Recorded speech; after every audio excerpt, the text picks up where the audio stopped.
What's up? Welcome, JNandez. Thank you so much for coming, making time to do this.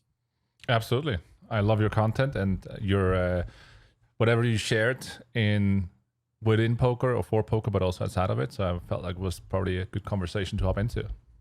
Yeah, I'm excited. I am always a little shocked to hear that people actually watch my videos, but yeah, it's good.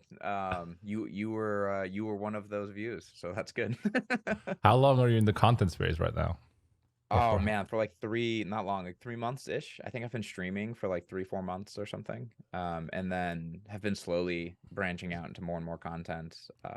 It's something I kind of have a hard time like taking completely seriously. I don't know. I think I need to just commit more and be like, I'm gonna do this or I'm not gonna do it, you know? well, what do you enjoy about it?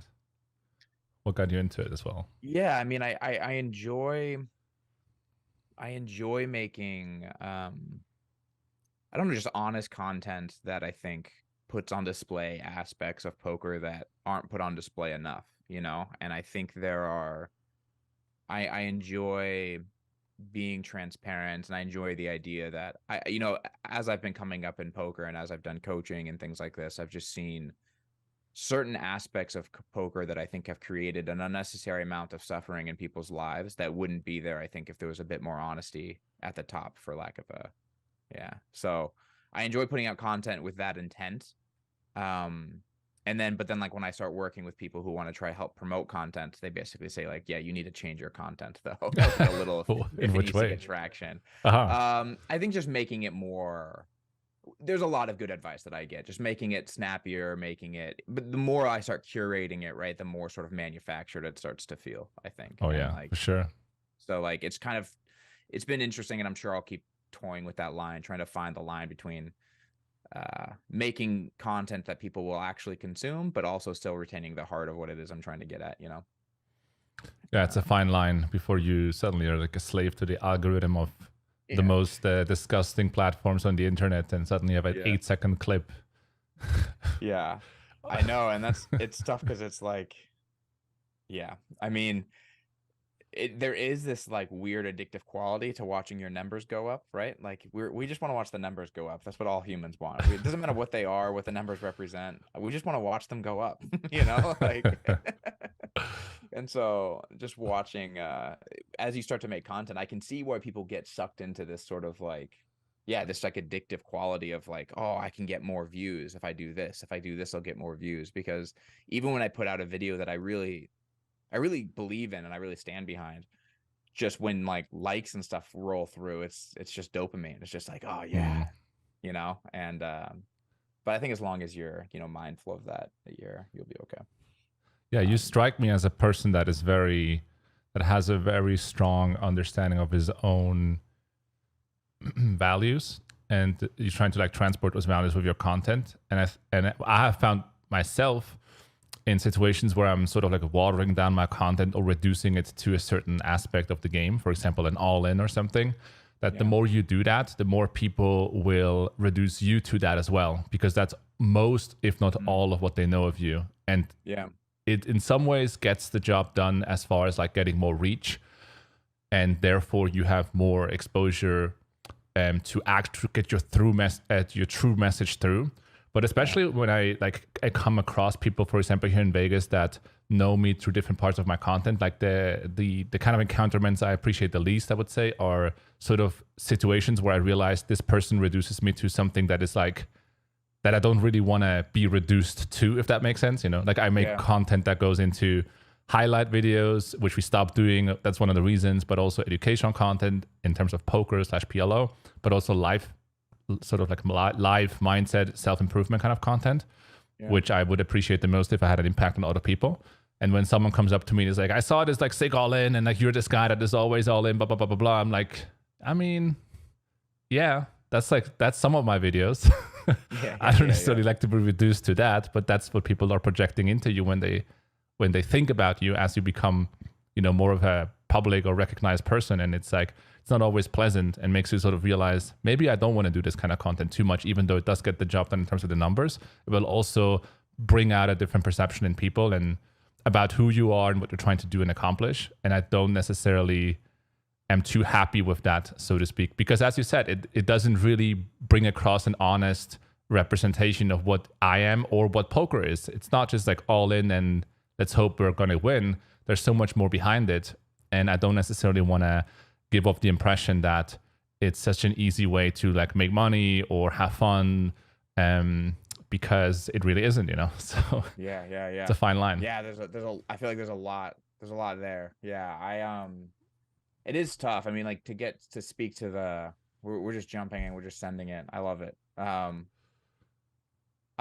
guys are complaining a lot. Yeah, I agree. Yeah, it is tough to get like I've noticed that more and more.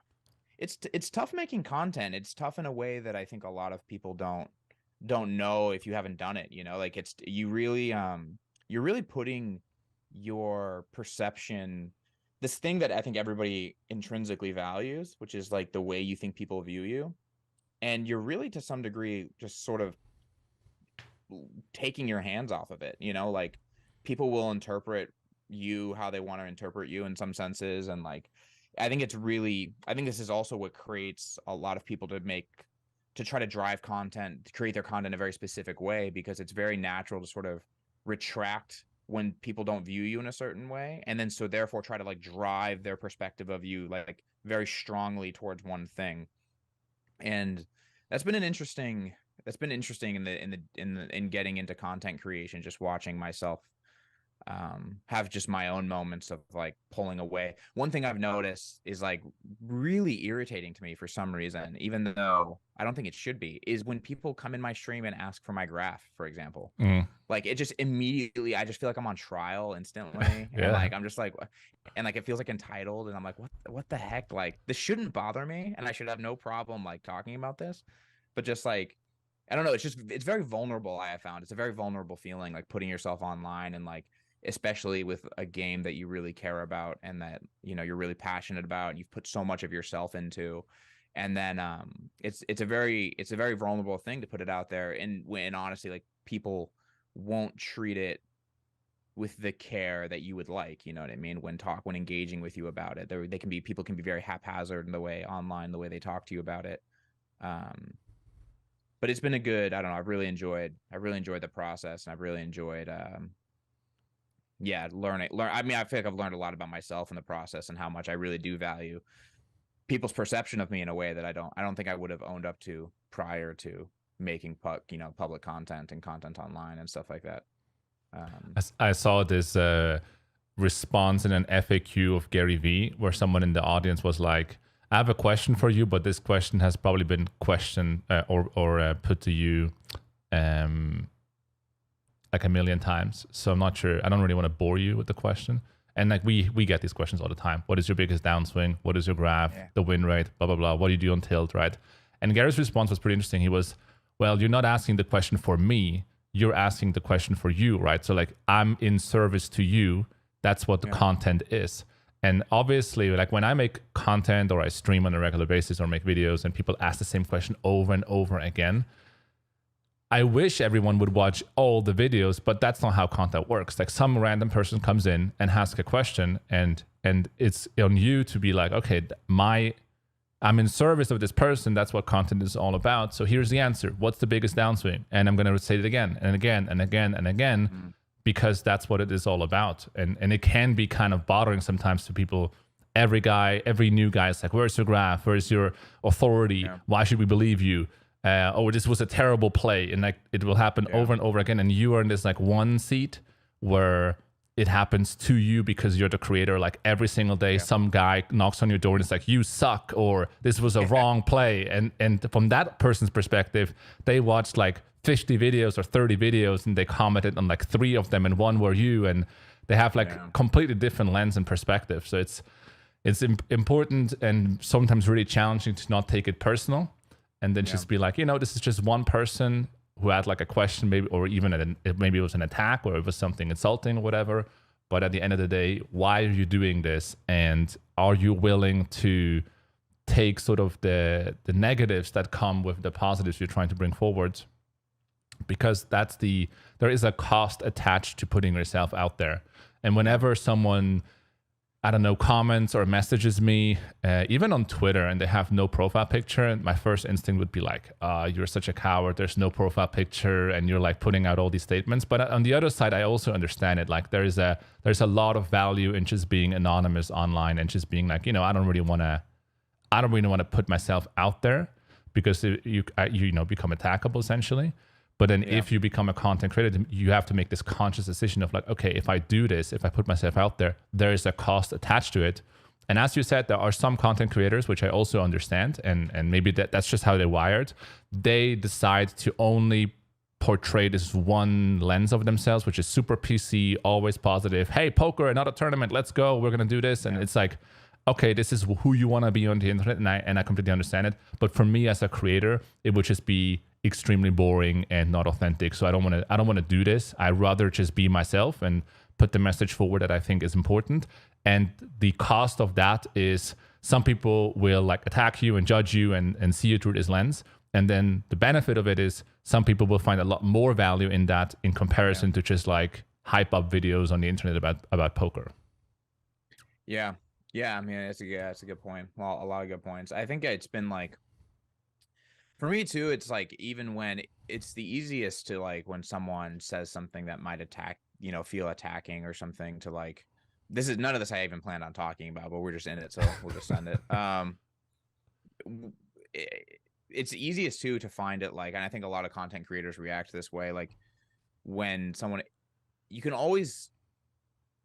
not always possible to like defend somebody's motives, right? Like somebody comes into your chat and they're just malicious. And now, I mean, like, granted, everybody's life has like their own explanations for it, but like, it's been interesting to me to realize that like, to not get sucked into whatever reason somebody's saying something, that's not the same reason that I'm bothered by it, right? Like there's like these two sides of it where it's like, you might be saying something just to hurt me, but it bothers me because like, I value this thing, like I get some sense of I just put out an Instagram video talking about this. Like some part of my sense of value comes from me being perceived as a good poker player.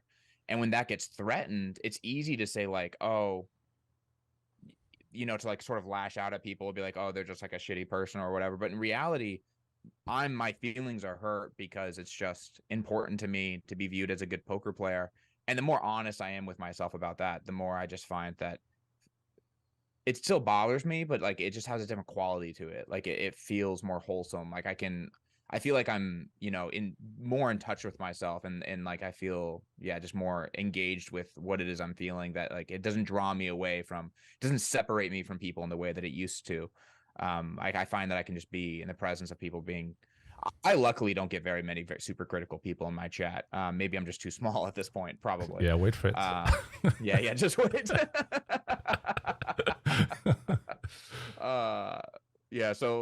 Probably as we grow, it'll get worse. What's funny is I did find, and this was a good example of this. It was extremely hurtful.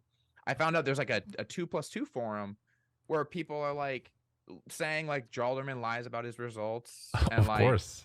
Yeah, of course. Of course. And they had some like random amounts of hands mined from like the last 4 years that was like showing that like, and I was like, wow, I was pretty bad in 2018. Like I talk openly about this on my stream. And like hearing that was like, I don't know, it was surprisingly destabilizing. Like the moment someone like, hey, have you seen this like 2+2 forum on you? To find it, it's like, I don't know. I totally get why some content creators just lash out at that stuff, because it really cuts deep in a way that it really does. It really cuts deep. And I don't think people know that. Like, I don't think people realize that, like, no, this really hurts. Like, and it took a lot to just be honest with myself, just being like, look, this is just you trying to protect your self-image. And that's okay. Like, it's not like, that's okay that that's something you care about, but you can't put that off on other people necessarily, it goes all the way back to kind of what poker is all about, which is to focus on what you can control and how you react to things that are happening that are outside of your control. And if you make content, people will do things that you will never be able to control any of that, basically. It doesn't even matter what you're going to say. If you come live and you say like, look guys, you were right. I was a bad player, but now I'm better. There will be a guy that doubles down. It's like, no, you still suck. You're still a liar. You can't control it at the end of the day. So you're only speaking in that sense to the people that are already backing you up. They're already supporting you, and they're now supporting you even more. But you can't control what other people are saying. So what you're left with is to realize that the reason, as you said, that you get emotional or angry is not because of the other person and what they did. Is you can only like make yourself angry. You can only make yourself feel insecure because of the way you perceive things and the way they come to you. Okay, someone criticizes your game. Well, this could mean a lot or it could mean absolutely nothing to you. It depends on you, the way you perceive it. Well, someone said I suck. You know what? That's fair. You know, that's their opinion and that's completely cool. And of course, people are going to attack me. There's this, like, I started reading and spending more time in like Stoic philosophy. And there are a lot of good principles to be found in there about how we focus on things we can control and how we sort of master that idea versus putting so much effort and allowing so much space for things we cannot control. And the way other people perceive you and the way people criticize you is especially in poker is it's a huge deal as soon as you put yourself out there, because oftentimes what you do is you by going out there and seeking the validation, you're kind of, in terms of like hierarchy, you're trying to like it is perceived as, oh, this guy is trying to establish authority. He's trying to like put himself above me. Okay, why? For example, in my case, I got in the earlier days, or at least that was my perception. It might have not even been true. I mean, there's some truth to it, of course, but the degree of it might have been sort of biased by my perception. But a lot of better PLO players than myself were, you know, criticizing me a lot. And I think it comes from, why is JNandez getting like all this approval and the applause if I'm actually the better player? And what they fail to recognize is that you don't provide any value. Like, you are not out there and providing value to anyone. So obviously no one is gonna like, no one even knows of you. No one is gonna cheer you up. No one's gonna like open up no one is gonna comment below your video, because there is no video at the end of the day. And oftentimes the reason people support you is not because you're great at the game. It is because you actually help them to become better at their game. And as long as you don't do that, then why would they in any way, shape, or form sort of like back you up or hype you up or be a fan of yours? It actually comes down to the exchange of value and not to how good you actually are at the game. For most of those people, especially the people that are not at the very, very top. Now, of course, like if you are a Linus love or whatever, people will recognize you and cheer you up for being the best of the best. But a lot of like more unknown people just don't have any opinion about them because they're irrelevant in their lives, essentially. Yeah, I mean, I think a lot of this comes down to also just like, it's so many things, so many of our decisions in life are driven by like a status game, right? Like, and like trying to achieve status. And it sounds shallow when you say the word status, but really all status is what you believe your perceived sense of value is to your community. That is what status is, you know? And so I can understand why a lot of people try to become great at poker, partially in pursuit of wealth and money, but a lot of it's to be pursued as high status within that community. And so I can imagine it being very hurtful for someone to be like, well, look, I put all this work in to become X good. I thought that would deliver me this status, this value, this perceived sense of this recognition of what I am. And then here's this guy who I feel like isn't as good as me getting that status. You know, he's getting what it was that I wanted. And yeah, that does make sense. But because, like we just defined status, it is status is given because people perceive you as valuable. And that can come in many ways. And when it comes to your skill, it probably does like exponentially decrease as you get from the best. Like once you're the best, people was like, oh, that guy's the best. So like they love that guy. But then like the third best guy, they're like, you know, they're exactly. Like, well, whatever. Yeah.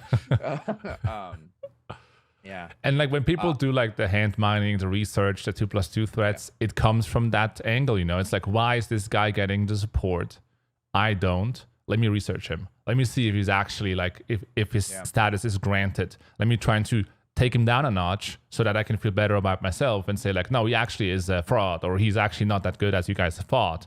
And sometimes people come up to me and they're like, you're the best PLO player ever. And I'm like, man, that's amazing that you think that, I don't want to take this away from you. Like, I know it's not true, but like, if you think this is true, that's cool. Like I want to keep you in that belief. That's fine. I have no problem with it. That's cool. If you want to reduce me to that, I'm the best or the worst, like that's both cool. Like it's all fine. It's an interesting thing to try to I think to try to get outside of yourself. Like for me, it's hard. It's this really difficult balance because I really want to disentangle my sense of self-worth from my skill at poker. But at the same time, I have to market myself so much because I'm trying to build a coaching business and I'm trying to build you know what I mean? And it becomes this kind of tightrope walk of trying to, I'm really bad at just marketing myself, at just pushing myself, at putting myself out there. And part of it is because I know it's a particular pitfall of mine to wrap up so much of my self-worth in my performance as a poker player that the closer I get to sort of promoting myself, I think I get concerned that I'm going to get almost like an addict, just get sucked into all of that sort of status game of chasing recognition. I can say if someone came up to me and was like, you're the best no limit hold'em player, which will never happen, but let's say somebody did, that would mean far too much to me. I can say right now, I think I would be I think I would correct them and be like, that's nowhere near true. But yeah, I could say it would almost be like a junkie getting their hit. It would just be oh yeah. Yeah. Yeah. It's a job. That's also the other thing is sometimes I used to really hate to go to certain events, more public events. For example, I was I was doing this event in Switzerland a year ago or something, where it was a meetup game kind of thing. And anyway, I was at that time I was working with Jared Tendler as my mental game coach, and I was I really don't like these meetup events because people reduce me to this really shallow form of a person, and it's oh, I just want to take a picture with you, or I just want to share this hand history with you, and I'm I don't want to hear their hand history. I don't want to even take the picture. It's because it's what's the point, And then he was well, look at it as this is your job. You're going there and people will derive a lot of joy to only get this one lens of you. I want to get the picture, or I want to tell him he's the best and then take the picture so I can tell my friends, here is a picture with the best. That will be very great for them, essentially. So for them, It's a big win. It's my own ego that wants to be well, but I'm more than that. I don't want to just shake your hand and hear your hand history. Let's talk about all the things I can do and deliver, and I am. But the reality is that's just your ego trying to be bigger for that individual than they actually kind of allow it to be. And it's completely fine, especially if it's sort of your business and your profession, to say I know what I'm worth. And in this specific bubble of me going to this event, for that individual, I am just a guy with some social media presence that they want to have a picture with. And that's completely cool because I know what I'm worth. And I know that this interaction is completely fine as part of my job. And it's going to cost me some energy to do that and be that as well for this person, just be this reduced form of an individual. But that's okay because that's part of the job, unless I don't want it to be part of the job, but it has some advantages and it's okay to do it, especially if you understand that's not where your self-worth has to derive from. And also the lens that person sees you with doesn't have to reflect reality. That's completely fine. If they think I'm the best, if they think XYZ about myself, that's cool. Even sometimes in Vegas, some guy comes up to me, and that's the classic one-liner that I dislike the most is you're you are a guy on YouTube, right? It's oh, that's amazing. That's a great start to a conversation. Let's make a picture with a guy from YouTube. I'm sure you love my content. It's all right, dude, look, you're right. I am a guy from YouTube. You want to make a picture or whatever, you want to give me your hand history, it's all part of the job. Unless, again, you don't want it to be. But at the end of the day, if you recognize it as being just one part or one facet of your business or business model or whatever you're trying to accomplish on the internet, it's fine. It's again, it is a part, it's a cost that you're basically paying in order to get to the more important parts of the content or to make your business thrive in a certain way that you actually sort of point towards. So how did you make the transition from PLO player to more of like, you're still a PLO player naturally, but like what made you want to push towards more like content business? Like, I want to create a business around this. I want to do like the PLO mastermind stuff. Like, when did you see that trend? Like, what made you do that transition? What made you see that transition as viable? So I started playing poker in 2005, and in 2010 I became a professional player. 2011 I became a professional player, and that was the same time as I transitioned to PLO. And then in 2013, I was a customer of Run It Once, and Phil Galfond had this submission. He was like, if any one of our members wants to submit some PLO content, I would review it. So I submitted like a 5-10 session in 2013. He reviewed the session and was like, this is pretty flawless. Back then, obviously today it's trash. And then he said, well, why don't you make content for us, basically, because you seem to be a good player.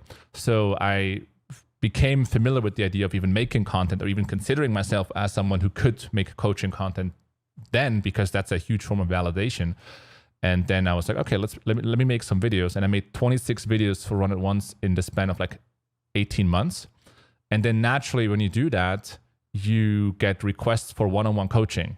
It just happens automatically, and people would ask for one-on-one coaching. So I started doing that a little bit as well. And then at the end of those about 18 months or 2 years, Twitch became a bigger and bigger thing in 2015. People like Jamie Staples and Jay Carver were already streaming on there. So I had the idea of adding or venturing out into business. I went to business school before poker, didn't finish it, but I was always interested in the subject. And so I started watching YouTube content around business, and I became more and more interested. And I thought about how can I combine those two things. And I wanted to do something on Twitch, essentially. And I approached Run It Once and I said, I would like to continue making videos for you guys, but I also want to do my thing on Twitch and see what it is. Back then, 2015, it was a completely different platform. And they wanted to stick to exclusivity. So I said, okay, well, I may have to make a decision. I'm going to keep making training videos, or I'm going to venture out and do this independent thing. So I decided to do Twitch. And in the pursuit of doing Twitch, like about a year in or something like that, I had this idea of making a challenge. So I made a challenge, and making challenges on Twitch is a huge, it's not good. Let's put it this way. It's just not good. For everyone listening, don't make a challenge. Don't make a challenge, especially don't make a small stakes challenge. But anyway, I was making a 2-5 challenge where I would basically spun up a 20K roll. It wasn't really my roll. It was not like bankroll on table or whatever. But I was using a 20K roll on stars, and my challenge was to spun it up to $100,000 playing 2-5 PLO on Zoom back then. And on day 96, I accomplished this. And then in the process of doing that and having good results, people were messaging me more and more about private coaching. So in November 2000 or in October or November 2016, after I almost finished the challenge, I got a lot of requests. So I thought to myself, maybe that's my push towards doing something business-wise. So I created this like coaching package, and I said, I'm going to coach people for 10 hours for $2,500 as sort of a package. I'm going to start selling that and to my audience on Twitch back then. And in that single month, I sold $100,000 in coaching, basically. And I was like, holy shit. What am I even doing in this fucking challenge? 96 days streaming. That's so fun. it's fucking intense, you know? Because the ups and downs of streaming, especially when you do a 100-day challenge and you are not winning on that specific day, you might extend the 4-hour stream to a 6-hour stream to an 8-hour stream, because it's one streaming day that counts in the books, essentially. And it was such an intense period of time because my back then girlfriend, which I just got to know in 2015, 16, she told me that when I was sleeping, I would moderate the chat because it was such an intense experience. So I would say stuff like, "Hey, what's up, guys? This is JNandez. Welcome to another PLO." Like while I'm sleeping, she probably thought I was a nut job or something. But it was so intense to just stream every single day with like those super big lights on and streaming 2-5 PLO and trying to run up this roll and whatever. So at day 96, I was like, I'm just done. Like, this is too much, but I'm going to do this coaching. And then I started doing coaching, and I was doing like 3 coachings a day, and it was like super intense, but I was making a lot of money. And I was also getting a lot better at coaching, because when you start developing a program and you're like, what can be done in 10 hours? And you sort of hearing of all sorts of different problems people have and things people are struggling with, you're like, okay, there's a lot to be done here. And also I realized I'm like pretty good at helping people and coaching people in general. So I thought to myself, well, this is pretty good, but I don't really like the intense streaming experience of like everyday streaming. So like, what am I going to do about it? And because I was so burned out from this whole mix of 96 days of streaming plus all this like coaching stuff on top, I took a break at the end of 2016, and I was like, okay, here's what I'm going to do. And at that point, I was in the game for 10 years. So I was playing poker intensively for 10 years, 5 years, 6 years professionally. I said, you know what? What if I would just go all in on poker? If I would maximize my abilities as a player, how high could I go? Like if I just don't do any social media, don't do any coaching, only become like the best poker player I can be, how would this look like? And I did this for about 3 months, and like I hated every second of it. Basically, I was like, okay, this is like, I'm not that guy, you know, like I'm not that guy that can just wake up and do Sims for 6 hours and then play 4 hours and then go to bed like a robot. This is interesting because you seem like you have so much grind in you. Like yeah. to the things you just described, I could never do. Like the like never. Like I could never, you know, stream for 8 hours a day trying to, like, I would kill myself. I was like way younger as well though. Like I was young and dumb and fresh, and I had some like life energy in me still, you know. Like when you're young, how old were you when you were doing that? Like 28 or something, 27. I'm 30. That's close enough. Yeah. I would have killed myself. I was. It's just interesting to hear you say like you did that, like you did the grind and like the 3 hour, like even coaching. I have a hard time doing multiple coachings a day, but I'm the opposite, where you're saying like you feel like you couldn't. I love studying Sims. Like I'll study Sims all day. Like I love it. It's a blast. No, I love studying Sims, but it depends on. So well, let me phrase it this way. So after those 3 months, I was like, if I only do this, first of all, I don't really enjoy life that much, but also this is not my unique skill set. Like this will not set me apart from the competition. And poker is a competitive game. Yeah. So is business in some ways. So I was like, if playing just poker and trying to become like the best theoretical player and like putting the hours, et cetera, playing the game, if that's not my absolute sort of like passion, not only passion, but also if you think about all my strengths and like where they lead me towards, that's not my precise skill set. So I was like, if I actually combine a couple of skills together, which would be playing poker, teaching poker, like learning poker and doing business and coaching, like if I combine all these things in one, could I be the best at that intersection of those things together, essentially? Yeah. And that sort of like dawned to me, and I was like, you know what, I would have more fun doing that. But also I think that I would compete with a lot less people in the same area. Yeah. So at the end of 2016, I was like, I'm going to go back on Twitch, but not with this like intense approach, but with just like streaming some and starting to promote my coaching business. And I had like one employee basically who was managing my one-on-one clients and was making sure that they can buy my product, they get into the coaching calls, etc. My social media, like I would do like highlights or YouTube. I mean, it was a while ago, so I can't recall like every single piece, but like something like that. He was like my social media manager and also managing my coaching clients. And I would do the streaming and the content and the coaching. So on that first stream that I did in 2016, I was like, maybe this is my path, maybe to go forward. So I streamed the first day. And on that first day, I got approached by Doc Polk or Upswing Poker to make a product for them. And I was like, oh my God, this is like a sign, you know, like I'm getting back into the content game after 7 months or 9 months of absence. And I'm getting like right away some opportunities to my hand, etc. and so on. So I was like, okay, this is pretty interesting. I have a chance here to make a course. So they were proposing that I would make a course for their coaching site. And I never did a course before, which is more challenging than a coaching video, because a coaching video is like this one frame, or you're like a play and explain, or like you explain like one concept. But a course is you have to be a lot more thoughtful about who is it for exactly, where does it start, how long is it, what are you trying to teach, what's the goal line, what's the balance between like play and explains or practical ideas and like conceptual ideas, how much solver work do you put in, etc. Like it's a big project essentially. So, but I was interested and intrigued because I already realized that only doing poker is just like not really going to make me happy. So I started working on a course, and I started like learning more about recording, and I started learning more about design, and I started learning more about teaching and length of Did videos. Upswing offer like a lot of support for this process?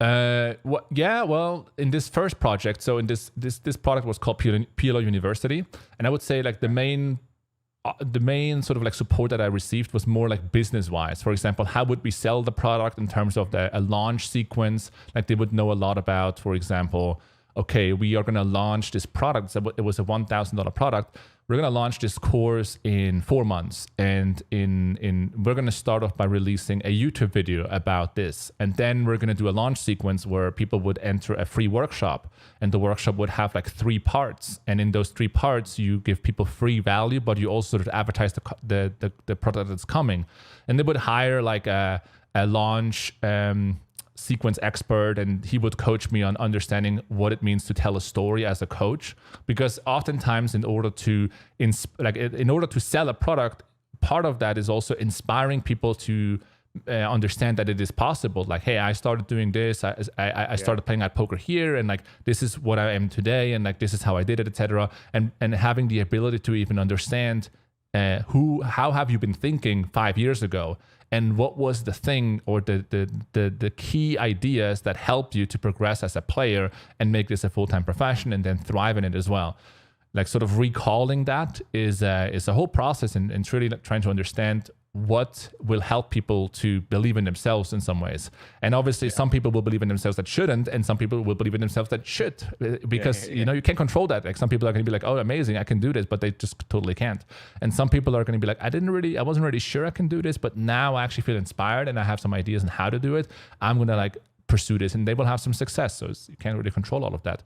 But I learned a lot about business in that sequence. And then we launched like months later. Like, because I'm such a hardcore grinder, you can say, I basically created a full product, about 40 hours of content, and then trashed the entire thing because I wasn't happy with the whole sort of like setup. I wasn't happy with the quality of it. So I just trashed all of it. This is a lot of work, like hundreds of hours of work. And then I created a full new course, and that was the course that we sold then, basically. Yeah.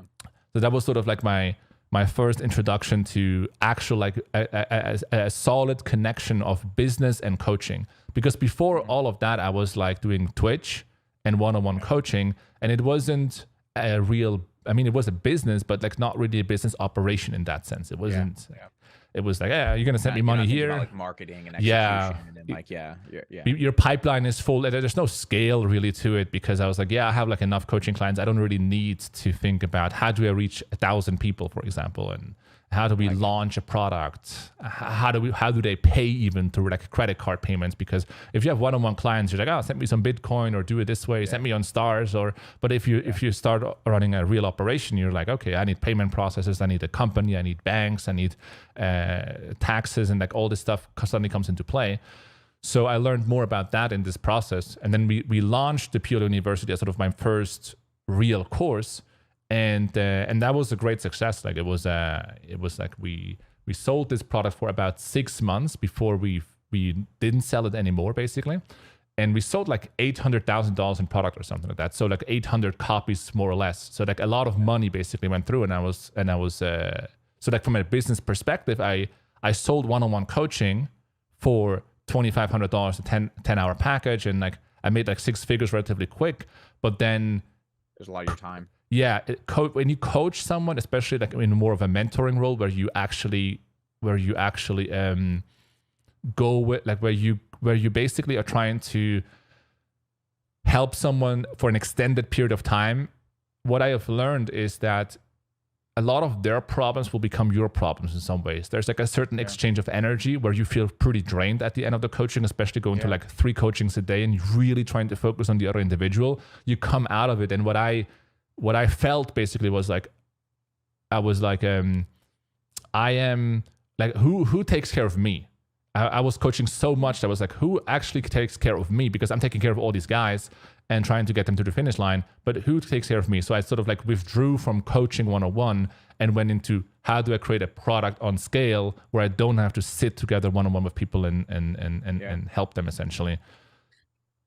So do you still do much one-on-one coaching, or no, not at all? No, since then I pretty much stopped. But actually, I reconsider it now. I think I would do well in the format, and I enjoy the format, but I have to be in the right life situation to do it. Essentially, I have to have enough energy, and it has to be a connection of I have to have enough energy to give that away, and I have to be on top of my game, coaching and playing wise, to execute well.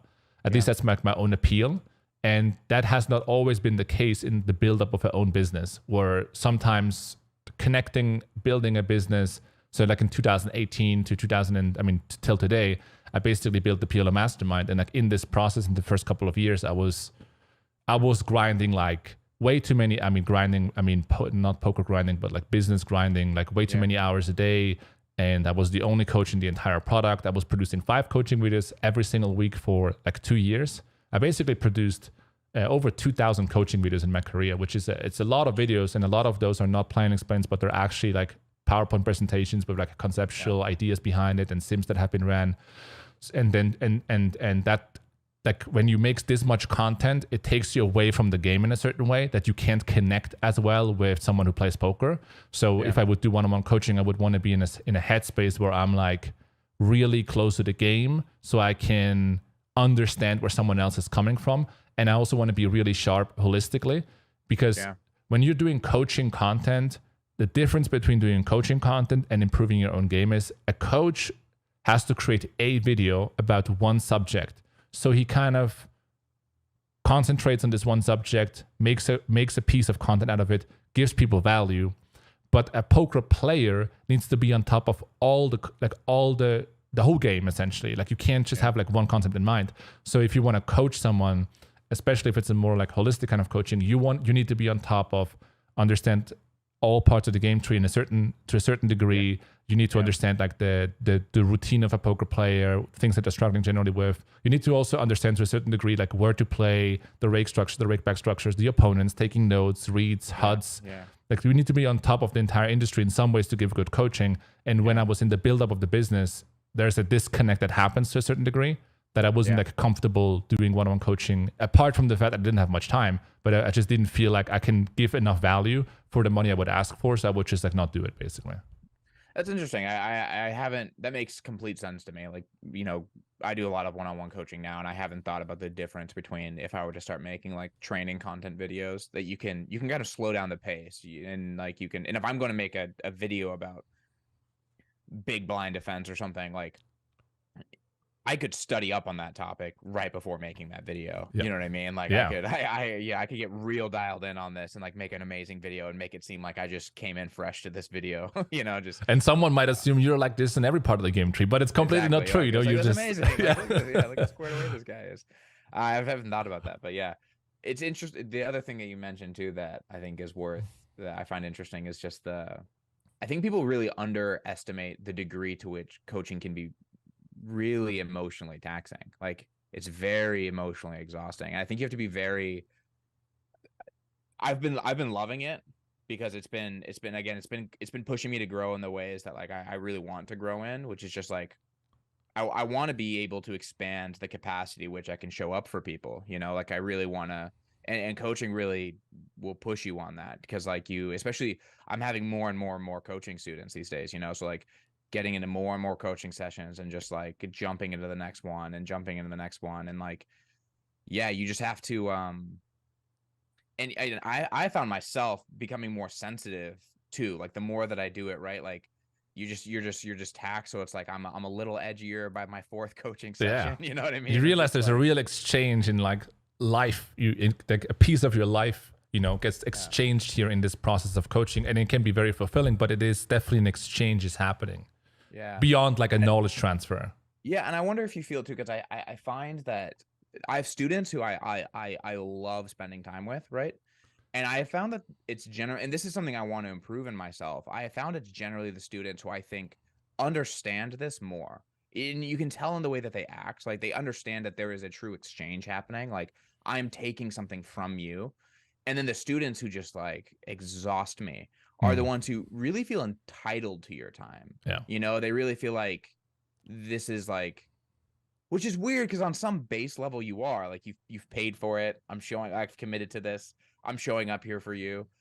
And I want these kinds of things to bother me less, you know, and the thing that I've noticed is best is just to be honest with people. Like I'm honest with people a lot of just like, hey, I'm like, especially with students for whom I've had to learn to be more honest with students for whom I'm going to have a long-term relationship with, you know, the longer term, like if we're going to have a perceptibly, like I've had students buy 20 hours up front. And so it's like, we have 18 months together potentially, you know, like a long time. We'll get rid of him. Like you said, it's gonna be a long relationship, and I think I naively believed I could just sort of stomach like whatever sort of frustrations I might have with somebody, and I had to realize like this is a relationship. Like it's just like it's a like I have to be honest. Like the more that I have just sort of found that leveling the playing field and being like that we are two equal sides to this, and like we both have to just like be honest with each other and like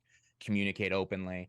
And when the more that I do that with my students, the more I just have like a really, really fulfilling relationships with the students that I have, you know, really energizing. I have two thoughts about this. So the first one is I have worked with countless coaches in and outside of poker that have coached me in the last couple of years, like so many. And it's really good because you learn to understand different coaching styles and also different philosophies, and also what it means to actually take something from a coach. And these days, I just got into a new coaching engagement with Adam Carmichael about performance coaching. And because I'm experienced now with coaching, I head into a coaching call and I'm like, this is what I need. This is what I'm looking for exactly. I look for accountability and this and this at this frequency. This is what I'm looking to be dialed in, and you to completely focus on me in these areas. And that's what I'm looking for essentially within the coaching. A lot of the times when people are less experienced with coaching, they don't really understand what is the social construct, what is the expectation even like.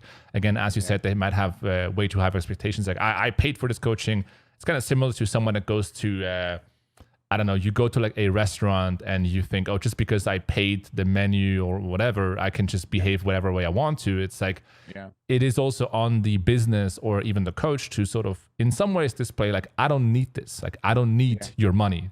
I'm happy to find a good relationship and give some value, but I don't need this. Like, if this doesn't work out, that's completely cool for me. It's even better than to just end it for me. I don't even need the money. And I think the more you raise the prices, the more likely it is that you get customers that are already like in that mindset of, I really want this and I understand, and they have a different perception of what a coaching can do for you. Because some people, if it's their last dollar they're spending money on, they're going to be like, this has to change my life.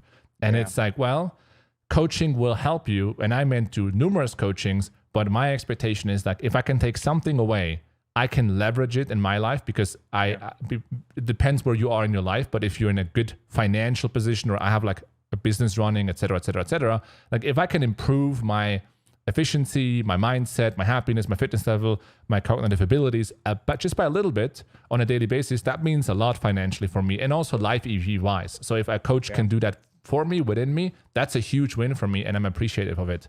Obviously, if it's your first coaching engagement and you're like, I'm not a winning player, I'm a losing player, I don't make any money of this, this needs to work out for me, and he needs to change it, and I don't need to change it, but he needs to change it for me, it probably is like not gonna work out. But what I wanted to say is, in terms of like energy balance, I talked with this one coach who's doing a lot of one-on-one coaching. It's more, I would say, it's not a poker coaching. It's more based on like understanding. It's more like a spiritual coach, I would say. And he said he has a team of people that is managing the business. And his message to his team is basically, if you guys can ensure that I have an amazing life and help me to do that, then the product and service we deliver is the best. If I'm not burdened by administrative blah, blah, blah, and like things I actually shouldn't really spend my time and energy on, then I will get into these calls fresher and better and more relaxed. And then I can give a true exchange of value to the other individual that is just beyond amazing, essentially. Yeah. And in the beginning stages of a coaching career, usually you're just by yourself. And then it's much more difficult because you have to be like, did you send the money over here? And like, okay, can we do a 15-minute, like whatever call? I need to do like this YouTube video and upload it, the thumbnail, the title, and then I need to like do this. And then you head into a coaching call and you're like, okay, I already done like 20 other items today. Am I really ready to just completely focus on that individual? That's really the struggle of like beginning within the coaching career, because you're just by yourself. and then in these days, as I'm running the PLO mastermind, so to speak, my role in the business has changed from a lot of managerial obligations to I'm a visionary. I'm putting the vision forward of the business, and I'm also talking to coaches about how they can improve as a coach, and like quite technically, so to speak. And we also brainstorm ideas as poker players to make better content. But when it comes to any other administrative burdens of the business, I'm like, guys, if you're using me for that, like we're making a mistake basically, because I should be in the coaching seat essentially, and not in these other positions. And the more we can do that, the better our product and services will be. And also for my personal satisfaction, the happier I am, because I just want to coach people. I want to be in conversations where it's about mission, vision, purpose of individuals. How can they have more success? I don't want to talk about what kind of tax benefit or what's the process person A talks to be. Like, I don't want to be in that conversation. You guys figure it out essentially. Yeah. It makes a lot of sense. I mean, naturally, of course, the more like sort of fatigued you are by things you already don't enjoy doing, it can sort of bleed into other things. Do you do, or did you do much like mental game coaching when you were a coach? Was that a big part of your? When I was a player, basically. So when you were coaching people, like, did you coach people on the mental game side? It's a good question. I would say that not in the way that I received mental game coaching. So I did a full year with Jared Tendler, for example. I worked with Elliot Rowe. I worked with other coaches that are not in poker, but are also on the either mindset or spiritual coaching side. And I would say their coaching is very different to what I did. But I would say what I did is oftentimes when I coach someone for, let's say, 10 hours, a lot of the conversations surround itself about routine and mindset, priorities, like understanding what you want, making good choices in life, and how that's potentially difficult for some people. So you can say that's like mental game coaching. Soft skills coaching for sure. Yeah, exactly, like soft skills. And usually it's like, well, we can go into the sim and I can talk about concepts and ideas.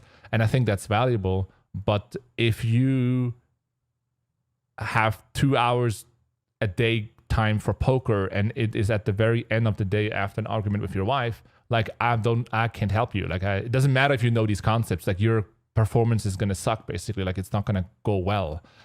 And that's also the reality of a lot of poker players, and not poker players, but people that want to have success in poker. They have like 2 other lives already. I have like 3 hobbies and a job and a wife and 2 kids. And I want to also crush poker. It's like, well, you know what? It probably is not going to happen. That's just like, I can't help you. Nobody can help you. Like you chose this life path, which is fine.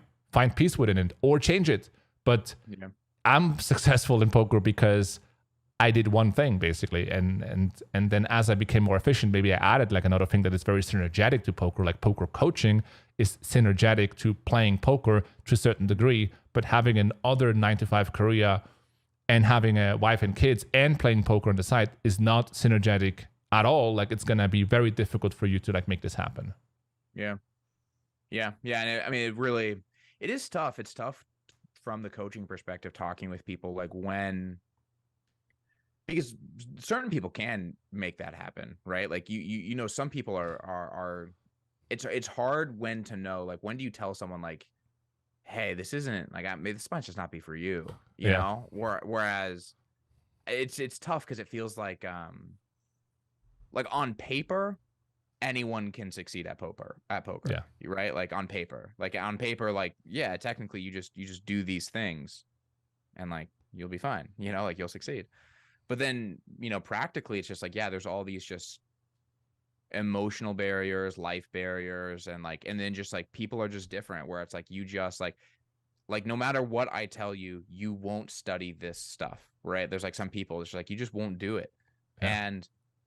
And like, yeah, in theory, if you just did it, you'd get better, but like you won't for whatever reason. Like I don't know what to tell, like I don't know why you won't. You just won't. I keep asking you to, and you won't do it. And like because life is fucked up, you know. Like people have like TikTok, YouTube, Instagram, blah blah blah blah blah on their phone, and if you were to tell them like, you know what, you just have to delete all these things, and I have these platforms, I just letting you know, but I'm just saying like in theory.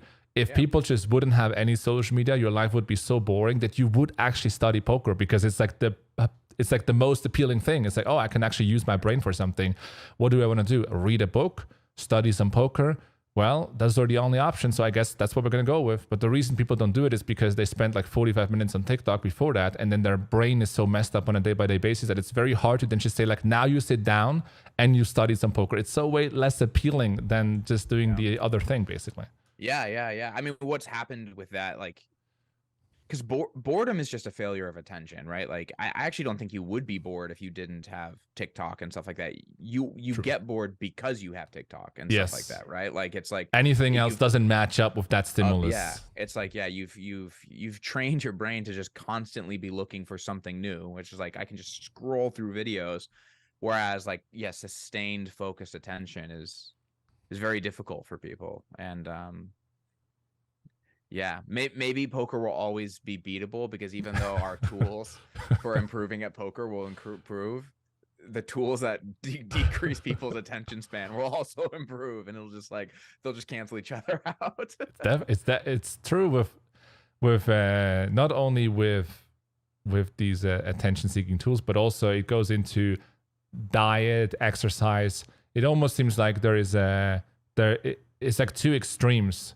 Like some people go more into fitness and diet and health, as there's more research, there's more convenience around it. But on the other side, there's also more convenience around just like eating fast food and just making like surviving essentially without taking care of your health, without taking care of the things that you're eating, the routine you're following. Like all those things, they become less necessary these days for survival. And so people sort of they gravitate by automation of society into just do the easiest thing everywhere. And if you're not of that sentiment, essentially, you can develop a massive edge. For example, in poker, if you're like, hey, you know what, I actually have a good diet and I have good exercise and routine, and I studied the game like frequently, but that's all I do. And like if that's all you do, you have a huge edge on the market. Yeah, just gonna crush. You don't need to be a genius or anything. Like, you just need to be that. No, I mean, poker is so much. I mean, a lot of things are this way. It's just about consistency, right? Yeah. Like, it's just like if you studied like, because like I can't remember a period of time, kind of like the 3 months you were talking about. I really can't remember a period of time in my life where I just studied obsessively. I've had maybe like short periods of time, but like I think really what allowed me to improve at the game was I just studied consistently. Like I just, over the last, 6 years or whatever, I've looked at a sim a day, like, it's just like, it's not even that much, but it's just like, it all adds up over time. You know what I mean? It just, yeah.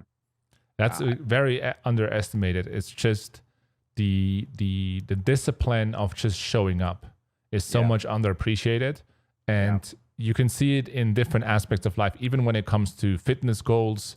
What will get you to your fitness goals is just showing up. It is not doing the super intense 3-hour run tomorrow. It is to just show up every day and do the 45-minute boring cardio, and then just do that every day. And some days you will have an amazing study session, and some days it will be kind of like a boring, I saw this in before. Yeah, this makes sense. Yeah, I remember. Okay, we should do like this and this and this. Cool. No real massive takeaway, but just a good reminder that what I know is still true. We can move on. And it makes you also... because we're sleeping in a 24-hour cycle, so like it makes you think and digest these things that you learned today, even small things. When you do them on a daily basis, like you rather learn something small every day than trying to cramp in a lot of stuff in one day, a week or month, or whatever people are doing, essentially. Yeah, and I've been trying to shift. One thing that I've noticed is that I've been trying to have like this perspective shift on things like my study and just my life in general, where I think the more that I get out of a sort of like achieving mindset of like, what can I achieve in poker? And the more I just focus on just like maintaining my life and just maintaining things, just like, because when you're stuck on like, okay, I want to be a great poker player, you're going to do the thing that naturally gives you evidence towards moving towards that goal, which is playing poker.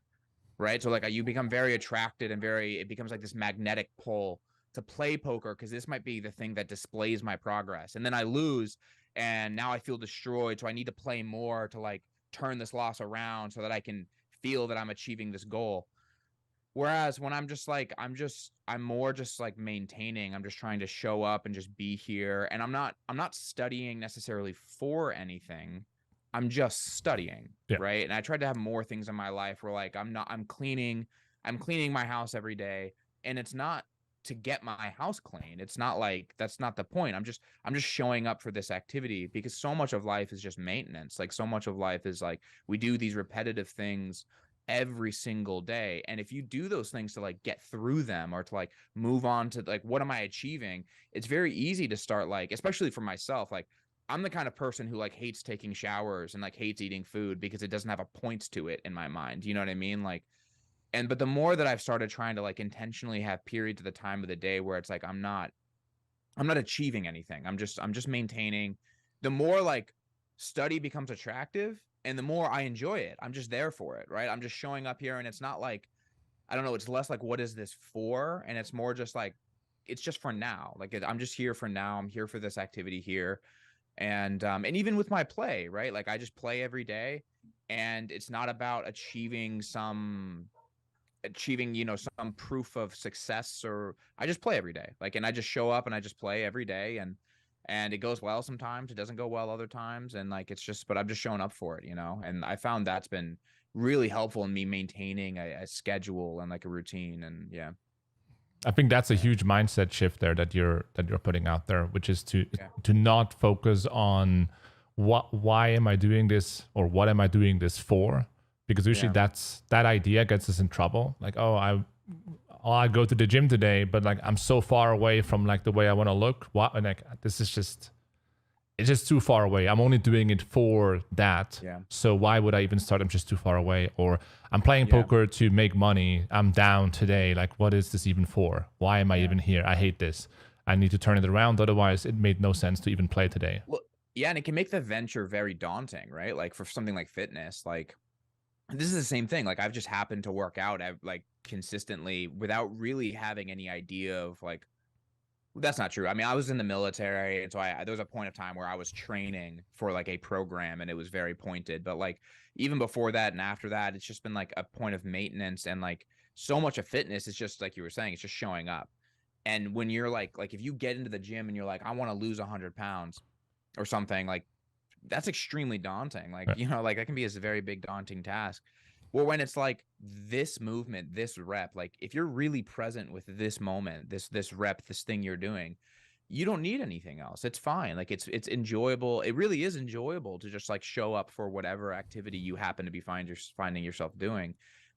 And it's not to say you can't have goals, right? Like it's not to say you can't have things you want to achieve, but in the moment, can you just be there for that? It's like you can have this concept, like this idea that like, yes, like I want to improve at poker, but when I'm now showing up to the activity, I'm not viewing this as existing only as a net, like this path along this journey. I'm just getting through this. Like so much of study is like, I'm just going to get through this so that I can achieve this goal.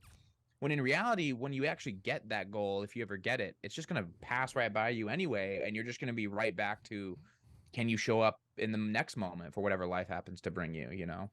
And oftentimes you don't even get the thing that you thought you're going to get at the end of the rainbow. So it's like, yeah, I think that's kind of like where this whole idea of sacrificing today for tomorrow sort of really can trick you. Because if you have such a strong desire to have the thing tomorrow or to be the thing tomorrow that you are not now, then you create this artificial gap in your mind that right now sucks. And because you don't have or are the thing that you want it to be in the future, that it's very hard to even enjoy day to day. And if you don't enjoy day to day, then you're probably not going to stick to it. And you're probably not going to maintain. And then whatever you wanted to have in the future, it's not going to happen anyway, because today just sucks, and who wants to go through a sucky day anyway? So I saw this like quote, I can't recall it completely, but it's something along the lines of that people that succeed at the end or progression at the end or success in general is a lot more based on just keeping your sanity versus consistently making massive gains or something. And a lot of the things that we do on that you mentioned as well on a daily basis are just here to keep your sanity. It's like, I'm going to go to the gym because like I'm going to feel like good. Like that's part of who I am. Like I'm going to go to the gym, I'm going to get a sweat on, and I feel like the day has something good in it. And then I'm playing poker because like it's fun and like I enjoy the intellectual challenge. I like playing the game. I'm a poker player. Like that's what I want to do. And then afterwards I'm going to like look at some hands and get some food in, have some conversations. And like, that's actually like, that's a very satisfying experience for me. And there's no like, I'm going to get through all of these tasks today. And then in a year from now, I'm going to be at this point in my life. That seems like a very miserable life with an uncertain outcome anyway. Yeah. I mean, what's sad too, is you see in today's culture too, this is a big thing of just like, this is a big thing sold to people, right? Where it's just like, just sacrifice, sacrifice, sacrifice. But then it's like, if you really play this logic out, it's like, for what? Like, what are you imagining is at the end of this? Like that you just like, you get all these things done that you feel like you had to do, right? And then you get your success. And let's say you just have a job, it's supplying you $20 million a year. You don't have to do anything. Like you have all your free time.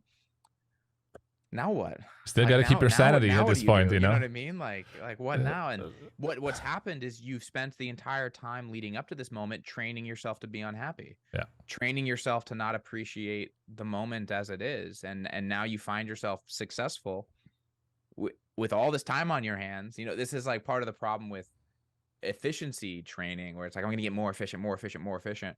And it's like, let's imagine you get so efficient, you can get everything done in an hour.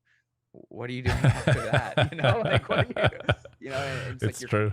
You're kind of missing you know, it's easy to miss the point where it's like your life is happening now. Like stop holding yourself hostage for some future moment where you allow yourself to be happy. Like it's now. Like you're either happy now or you're never going to be happy, you know?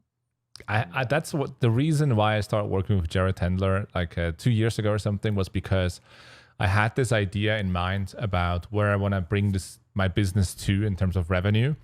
And or like even in terms of like net profit.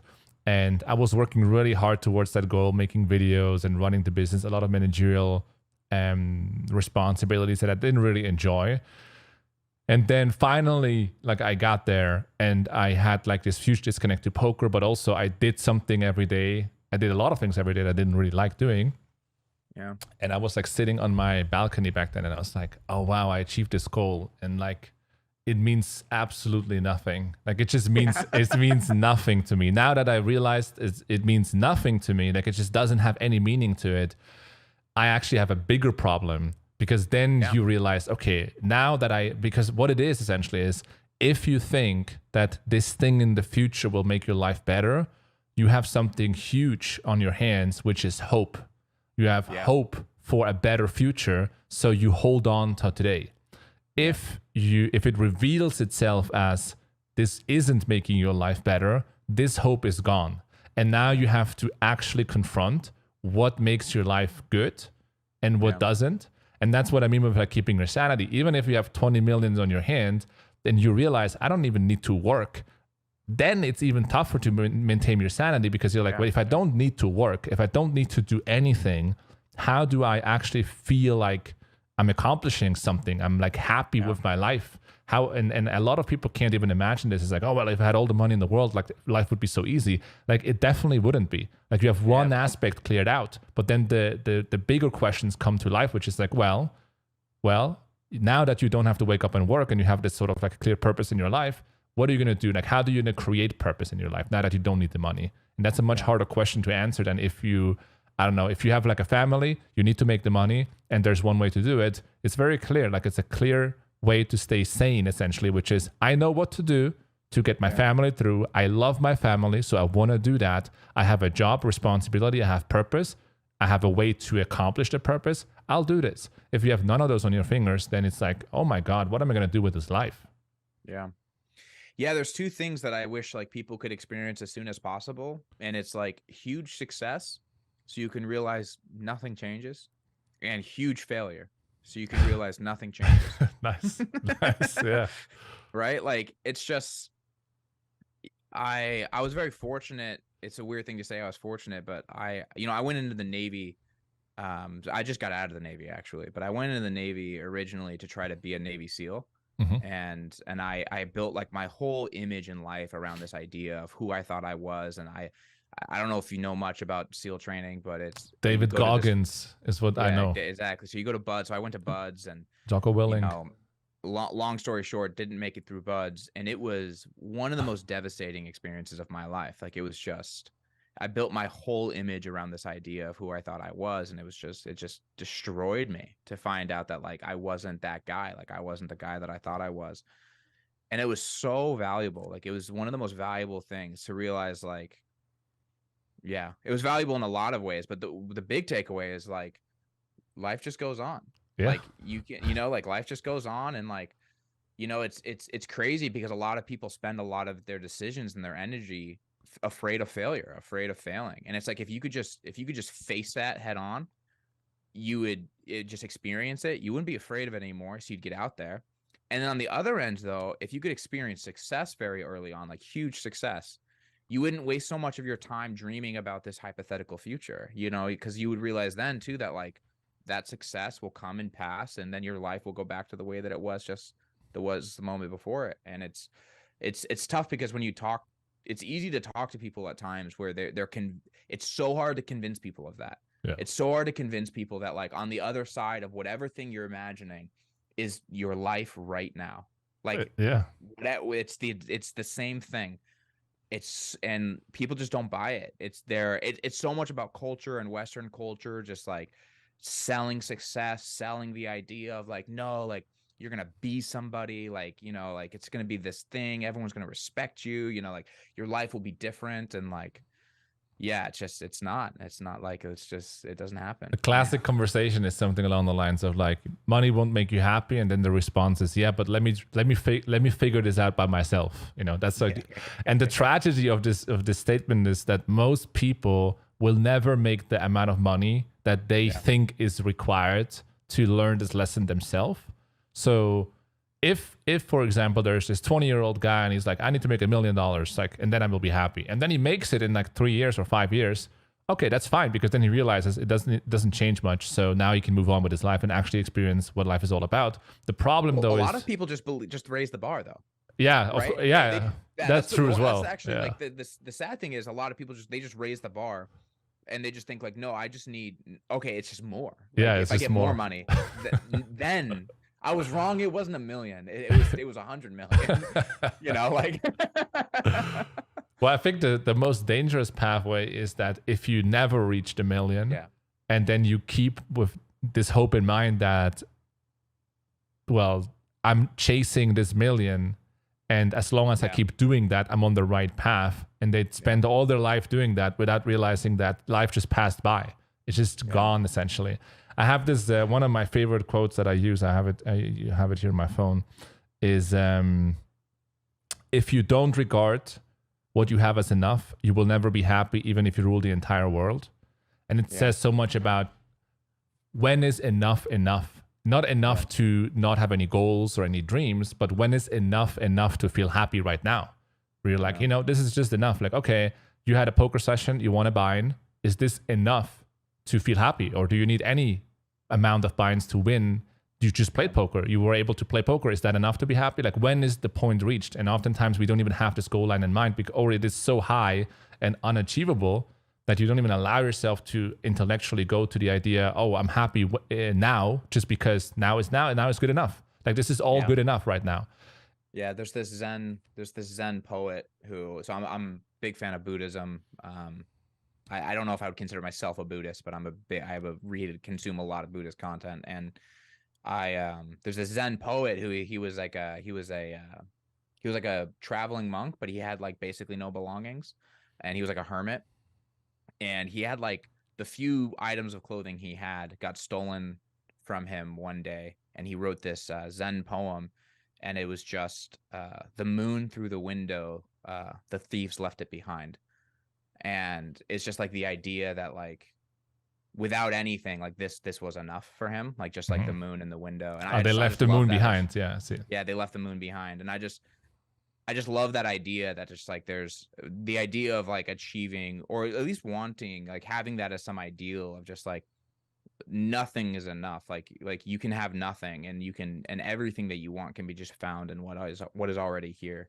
And yeah, one thing that I always tell people too, which I don't think I think it's detrimental that we, as like culturally, we defend the virtue of hope, because what I think, what I've heard said before is like, hope is just fear in disguise. Like hope is just you wanting the world to be one thing that it's not, and believing if it's not that, you can't be happy, and but we like enshrine hope, whereas fear, we're like, yeah, you should get over your fears. And like, in my view, it's like, no, you should also like want to get over your hopes. Like your hope is just fear in disguise. Like you don't need that thing. Like you don't need that. Yeah, there's this the Shawshank Redemption. Oh yeah. Morgan Freeman, hope is dangerous. And it is actually dangerous, and that's the whole point. Yeah. But in the movie, they're trying to disprove it and say like, no, hey, hope is a good thing. But yeah, hope is also a really good selling point to like not address today. It's like, well, don't worry about today because there's hope about a better tomorrow. Yeah, and yeah, it's just another like whatever for me. Like a ton of I try to do more mental game coaching with people, and a lot of it is just fixated on like just engaging with the moment, whatever it is, like just meeting that moment. Like, you have a bad session and it makes you feel like shit. That's okay. Just like engage with that. Like nothing needs to be done about that. Like you can just meet that feeling right then. And you don't need, one of the things that I've been working, I'm going to start creating more like sort of like guided meditations that I want to do for poker players, because one of the things I've noticed is talking to some of my students is they prepare for sessions with the hope of a good session. Like yeah. they need the good session. Yeah, it devastates them when they don't get it. It's just like you're just setting yourself up to be miserable when it doesn't arrive. Like when you don't get that, and it's like, that's why it's like hope it's just fear. Like you're afraid. It's like the fear of something not happening, whereas fear is like the fear of something happening. Hope is just the fear of that this won't happen, and like in that I need this. And yeah, hope is brutal in a lot of facets of life. It's just it's unattractive to success in some ways, in like some spiritual way as well. Like the person, if you go on a date and the guy is like full of hope, which actually is fear, then you can feel like she can feel it. She's like, okay, this guy is desperate. He needs this. He needs this success today. And in similar fashion, like I'm playing like more live poker these days. When I play with recreational players, like business people, I think they can feel that I don't need this win today. Like I don't need, this is not like my life, like I can win today, I can lose today. I can like, leave. I can like order something. I can gamble on a hand. I can fold a hand. I can show you a showdown. It's all good. Like I'm good. I don't need like your last dollars on the table. And they generally like enjoy playing there more because we're connecting in some like unsaid way. Like he doesn't need the win. I don't need to win, like, but we like the game. We like the challenge. This is all in good spirit at the end of the day, and we don't need to hold on to every dollar. And and also that I want to say this about success, because what I realized is that the number one, we always think about, or a lot of people think that when they have more success, that all their friends are going to be like, you're the fucking best, man. You are just so much better than all of us. You are crushing it. You're the best, man. And first of all, that's not going to be this way. No one is going to no one really cares that you are now crushing it, because your friends, like your true friends, they want to crush it. They want to crush it as well, but they're not your friends because you're crushing it or you're not crushing it. You probably have like other qualities that you bring to the table that they appreciate. Yeah. So whether you're crushing it or not, no one is going to rally behind you and be like, you're the best every day. And you're like, yes, I mean, this is amazing. But actually what you're doing oftentimes when you have more and more success is you create distance. You create distance to not only your friends, but also to society at large. The more success you have and the more you start having like really, if you have a lot of rules about your life, I can only like wake up at this time and then do this and this. You have a very rigid schedule. You have like all these rules and I can only interact with these people. And the more you do that, basically, you might have more financial success, but you also create a lot of distance between yourself and just like quote unquote normal people. And when you create that distance, you remove something from your life that is way more valuable than just having more dollars in your bank account. Like you are not relatable anymore with like people around you.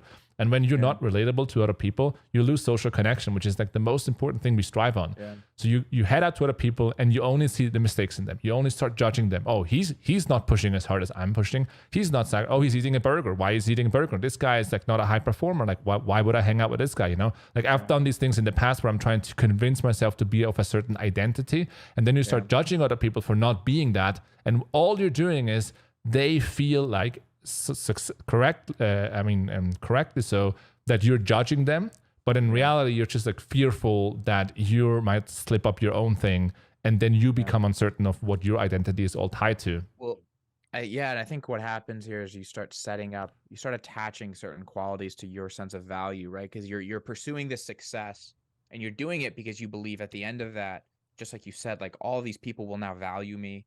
They will all, and sadly, a lot of these people already do often, but you believe like, once I achieve this, they will value me. And then sometimes you achieve it and you don't get what you thought you were going to get. And so now you feel like you have to like explain this in some way. And it's just like, oh, because you're like, these things are valuable. So you don't have them. So you're less than me, you know? So like, you know, and so it's tough. It's tough to like, it's sad because it's like, really, people just, if you could just like let go of just see the intrinsic worth that you have as a human being. Like if we push that more, I don't think we like put that out enough. It's like, you don't have to achieve anything to be valuable. It's not to say achievements are worthless. They're great. Like you can do a lot of good things for people having achieved certain things. That's really the only worth in having achieved certain financial success, in my opinion, is so you can spread that to other people. But it's really like, it's just like, if you just believed in your own self-worth, you could feel free to go do whatever it is you wanted to do and still maintain these deep connections with these people you care about, and not wait for like, once I achieve this, these people will care about me. It's tough because you're really only available to receive the care from people that you give yourself. And so like, as long as if you're prolonging your own self-acceptance on some achievement, you think you're not getting the acceptance from the people you care about, but it's just hung up on your own prolonging of your own acceptance of yourself, you know? And like, if you could just, the sooner you can bridge that gap, the sooner you'll realize that like, nobody's really thinking about you. Yeah, you know exactly. I mean? Like, it's just a projection. You're projecting basically your own self-judgment onto others and think, oh, these guys don't respect me. No, it's like, you don't respect yourself. Like that's the whole point, and you're projecting it onto others.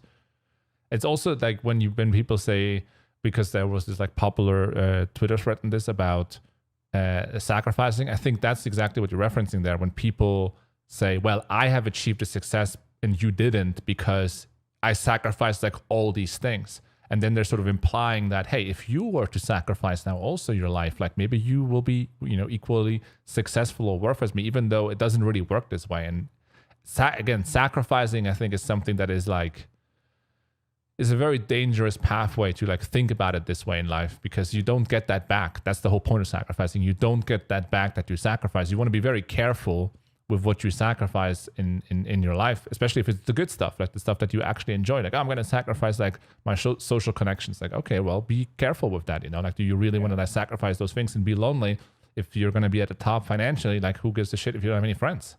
Yeah. All good points. I didn't get to any of my questions. Let's get into them. Let's have a look, guys. Now here is where the juice comes from. I guess not true. I guess I got into some of these questions. Yeah, I did ask how you got into poker. A lot of these actually came up from just sort of us talking. I did talk about mental game with you. I asked you that. What made you want to do the PLO trainer outside of just okay, so hang on. I'm going to do something real quick because also my camera coloring is getting all weird because watch this fancy. This is super fancy. If I hold up this, Mike, I'm changing. Oh, what is this? Letting the AI change the coloring on my camera because the lighting outside changed while we were sitting here. You know some stuff. That's sick. All right, it does change automatically. Yeah. All right. I'm sitting right next to a window, so and so like it's we started in light and now it's dark. So anyway, what was I gonna say? Oh yeah, so what made you? Yeah, this is a good question actually. To someone asked in chat, why did you choose PLO over Hold'em? Did you just see more money there, or? So in 2000, so I played Hold'em from 2005 to 2010, and I basically lost my role when Full Tilt went down. So I was making a good amount of money on Full Ring Rush, it was called back then, which is the equivalent of Zoom today. And I was playing Full Ring Rush, 2-4 Hold'em, and I had some huge winning months. I won like 25K, 3 consecutive months, and it was a different time, obviously. Like you would flop a set and you get a stack, basically, or 2. So it was a different time, obviously, back then in 2010. But basically, Full Tilt Poker froze, and I had to switch to stars. And I got staked because I lost my role. I got staked to play 6-max Hold'em, and I got completely crushed. I just got completely crushed. Like, I mean, it's such a different game. First of all, stars was much tougher than Full Tilt, but also 6-max versus Full Ring is a hugely different game.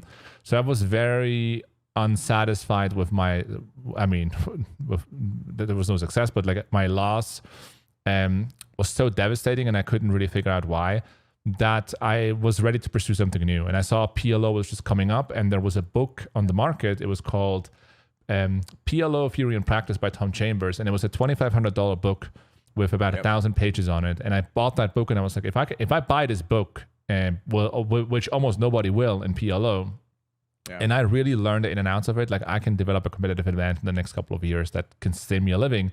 So that was my strategy, and that was the reason I felt like I was behind the curve. And also one other thing that that sort of got me into PLO was Hold'em is a very frequency-driven game, in a sense that in a lot of points of the hand, it is about frequencies. It's for example, mixing on the flop, or like on the river, when you're bluffing or when you're calling, etc. So a frequency-driven game is something I experience as like a very extreme game. Like when you're wrong, you're really wrong. And when you're right, you're really right in some ways. Because when you're wrong on the turn and you call an all-in or a bet, like you're behind by a lot. And PLO is a game where frequencies are not as important as understanding equities. And for me, in the way my brain sort of works, I thought that I would do better understanding equities versus frequencies. And so I got into PLO. Also, that was one of the reasons. And as I learned more about PLO, that idea became even more comforting in some ways. Like even in Hold'em, I was playing Limit Hold'em for a while. I liked Limit Hold'em generally better than No Limit Hold'em, because again, Limit Hold'em is like not that much based on frequencies, because you're not like overbet jamming the river or whatever. Like you're just like looking at your hand and think, does this hand have enough equity for this one bet to continue? I have a backdoor flush draw, I have a gut shot, I have a middle pair, and et cetera, et cetera. So like you're making these calls, and when you're wrong in Limit Hold'em, you're not really wrong by that much, because you're only facing one bet. And No Limit Hold'em has this like, extreme component to it where, as I said, like if you're wrong, you're really wrong, and it hurt me like emotionally like more. And because I'm also getting crushed at the same time, I was like, oh man, this is all too much for me. So I moved into PLO, and I got into PLO Quick Pro back then, which was sort of the first PLO course back then by John. And like Casino Crime. Yeah, exactly. And I was like his prime student back then when he just launched the program, and he was basically breaking down the book anyway in his course, PLO Theory and Practice by Tom Chambers. So I had the book, I had the course, and I also booked hours back then in 2011 with Jared Tendler. And like with that package, sort of, I was like, I'm going to become a PLO player now full time. And it was just like a new pathway on the road, essentially, for me. So it's interesting. I just have a question, because surely frequency still matter in the sense of like river MDF, like, and stuff like this, like it still matters in PLO though, right? Like if someone's overfolding the river, you're like, I would say yes, but I would say the way do you think about it on the river in PLO is like way more. It's way more removal effects that are in play versus frequencies. So on the river, you have so many combos in your range that you would never think in PLO about, I'm going to hit this frequency threshold by calling this hand, because you just can't. There are too many combos to compute that, basically. So the only thing you're thinking about is, I'm trying to develop a hierarchy of hands I can call on the river based on block removals, and like how high is this, like eyeballing it. Oh, I have like this block, or I unblock this and this bluff. Okay, like I think I'm going to call this hand now.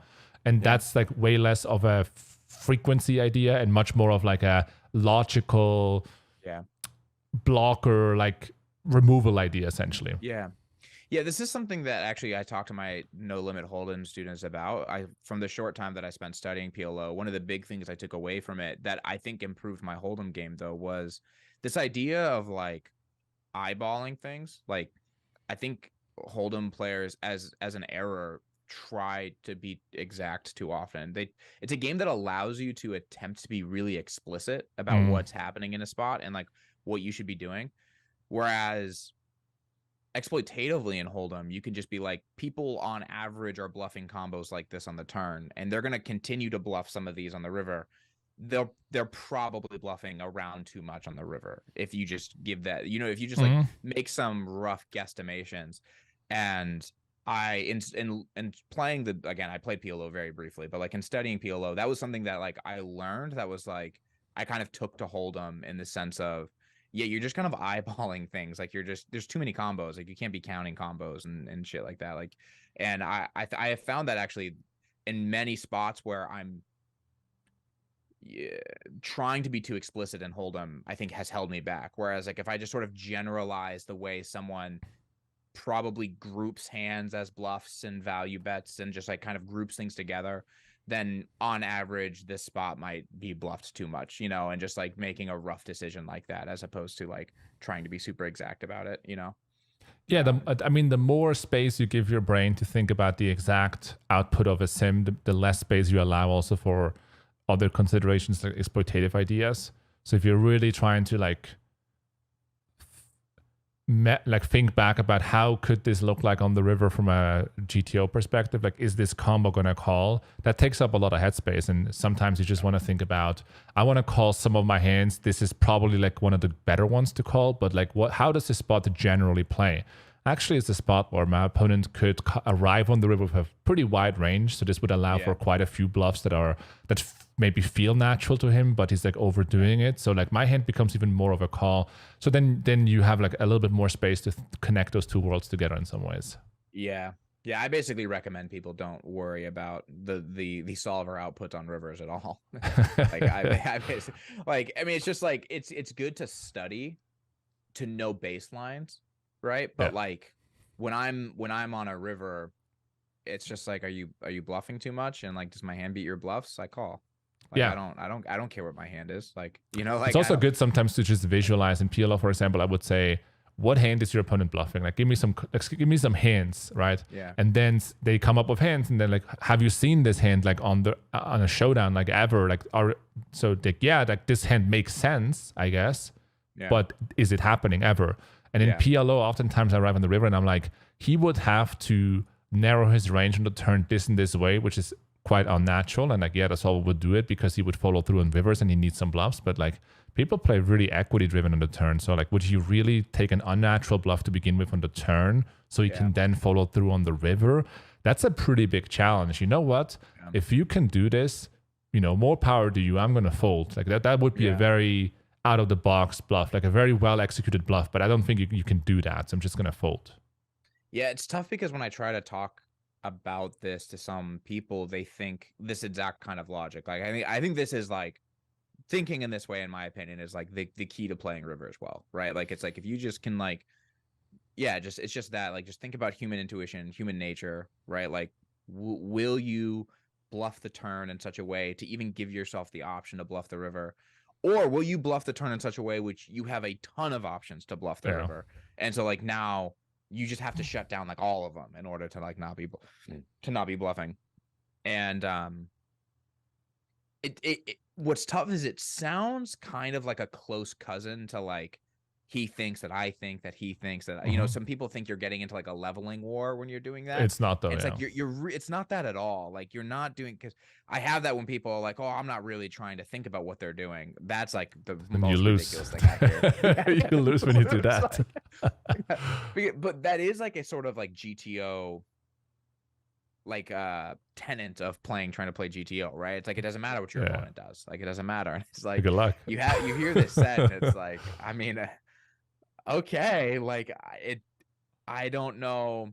It's funny because people like, you don't realize, I think it's hard to understand like how particular solver outputs are to like when you see a blocker effect moving the needle, it could be moving it by 0.02 EV, like big blinds, you know what I mean? Like it could be moving it by nothing. Doesn't matter, basically. Yeah, and not only that, it could be very dependent upon a very specific way the solver played the flop, right? And it's like if this combo is being played totally differently, like you're just not in that situation. Like that's not the situation you're in.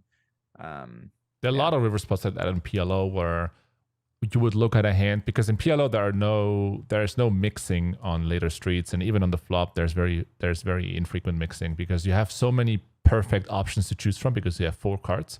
So there's almost no mixing basically. When you arrive on the river, there are these perfect calling hands, but they're obviously completely based on all the exact like the combos that our opponent is bluffing the river with at a full frequency as well. So it's like, you're unblocking the perfect 4-card combo here with this 4-card combo, so this is a call. But the reality is like we don't really know how our opponent is gonna bluff and choose bluffs. So like we're just understanding there are better calls, like better bluff catchers and some worse, and like some of them we want to call. And that sort of idea gives you also more, in some ways, like more, like you're less hard on yourself sometimes when you call on the river. And it wasn't a GTO call, but like these kinds of hands you want to call sometimes. And he showed up at the top, and that's all good. And just like understand, you're not trying to like replicate what the solver is doing. You're just like learning, applying, and being a little bit loose with it in general, because that's all you can do. That's the best you can do. Yeah, and I found when you approach rivers in this more loose way too, it actually gives you a path for improving where making your river calls based on what you think is GTO doesn't. Like people who are like, well, I called this because I blocked the nuts. It's like, there's really nowhere to go from there. If that's what a good river call is, right? Then it's like, then even though your river calls are making you lose money, what do you do? Like, how do you improve? If you already have this recipe for bluff catching the river, where it's like, this is how I do it.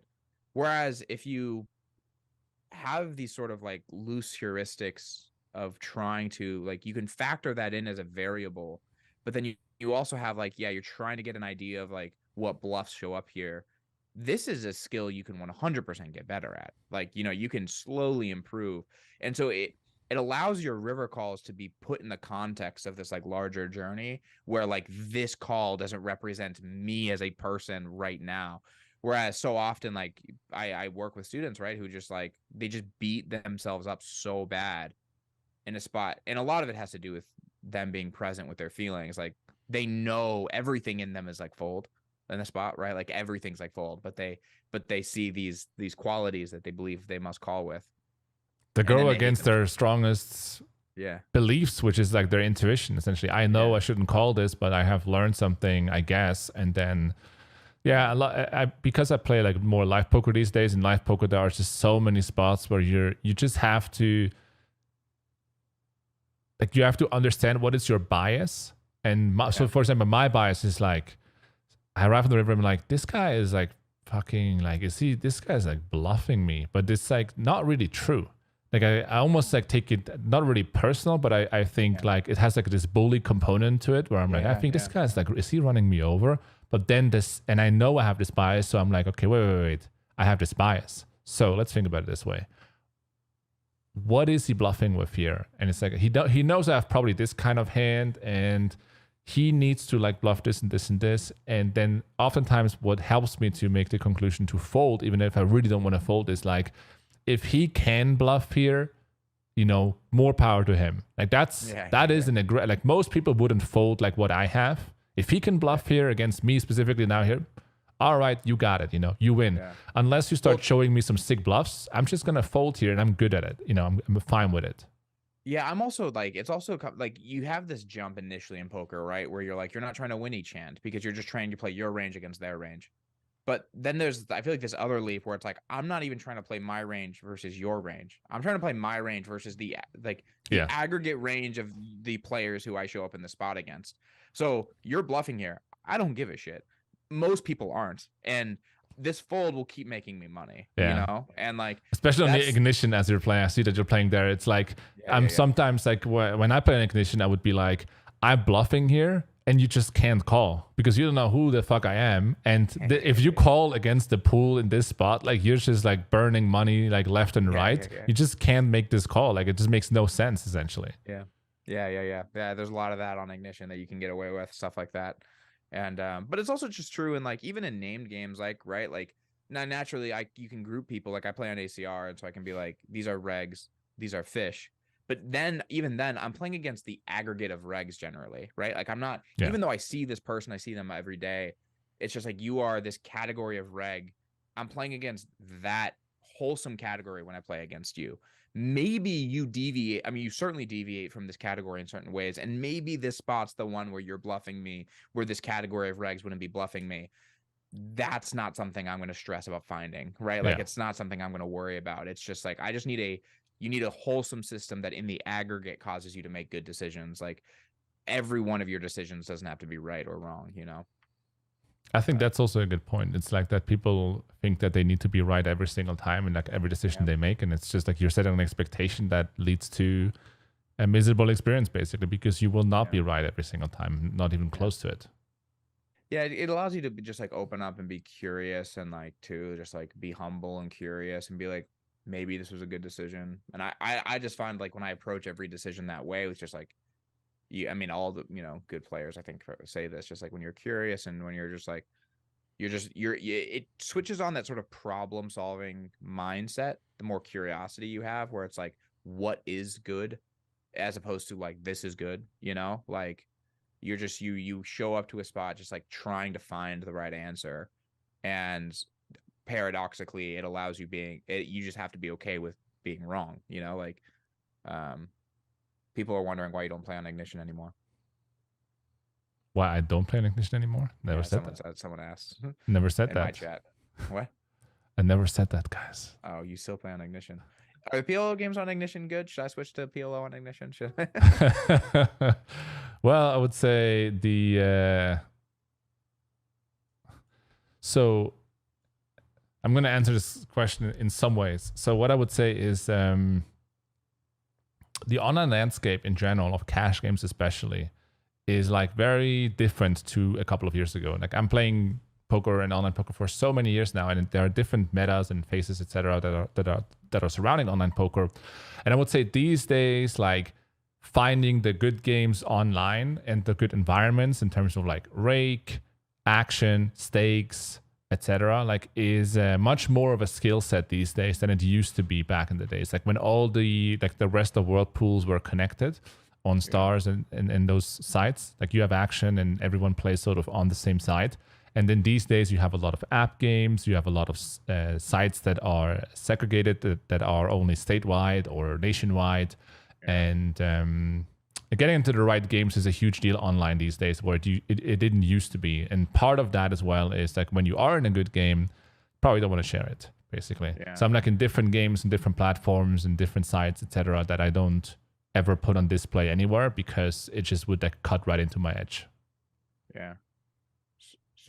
So yes, I should play on Ignition. You should play only PLO. But you're not telling me to do that. No, I don't know that much about Ignition, to be honest. Like I don't know. I don't know if it's like a great site. But what I'm trying to say is that the differences in the player pools and the rake system from site to site and club to club, etc., are huge, and therefore you should be well aware of them and then choose wisely.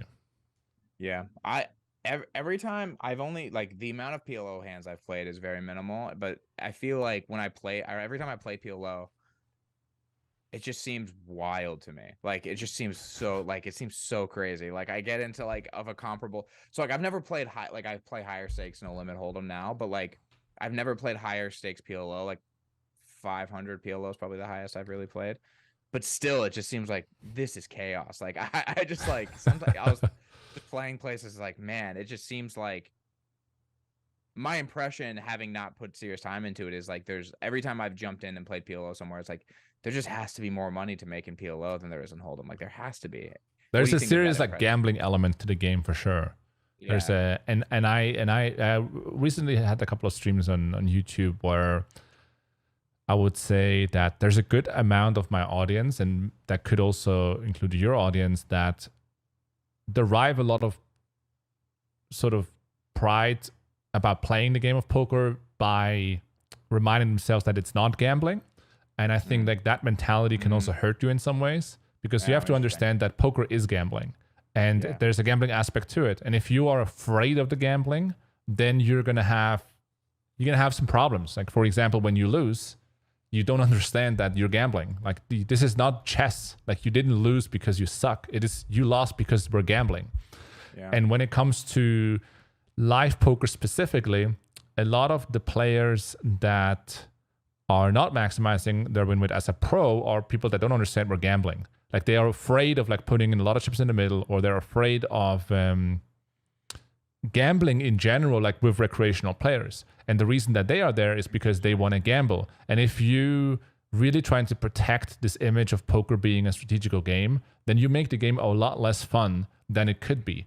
And if you embrace gambling just a little bit and understand that there's a good element of this game that is about gambling, where you don't really know what will be the turn, you don't really know what will be the river, like it will be a big pot, there's some excitement going on beyond the idea of like strategy, but an actual excitement around you don't know what the run out will be. And if you can embrace that to a certain degree, then you portray that, you project that in terms of like on the poker table, and then other people pick up on that as well, and they're like, this guy is like, he's excited about the game, like he wants to he's excited to get it in on the flop and see what happens, and I'm excited as well. So like, we're now sort of competing in a similar way, where he's not just knitting it up waiting for the perfect spot to get the money, and it's like, it's similar to this idea of variance, you know, like 99% of poker players, at least to my experience, they call out variance as the enemy. It's like, oh no, variance, it has more variance, or there is variance, or running it once has less variance, and all this stuff. And it's like,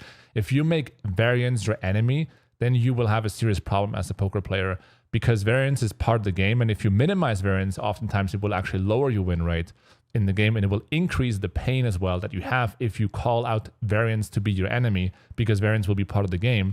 And then you doom like the substantial part of the game as your enemy that shows up everyone like very frequently, and variance in distribution and runouts, etc., shows up all the time. If you were to be at peace with it and maybe sometimes even embrace it, like when you run good, like yesterday I got it into a nice three-way pot and I scooped the pot, you have to be like, holy shit, I'm running hot. This is amazing. Like, I'm running fucking hot. This is no skill. This is just like me running hot. This is amazing. Because when you don't do that, then you only put attention to when you're running bad. I mean, then it's like a miserable experience. You either feel entitled when you win and run hot. You're like, of course I won. I mean, I'm the better player. Of course I win the hand. And when you lose because of bad variance, you're like, this is terrible. Why is this happening to me? So you have to embrace both sides of the coin. Yeah.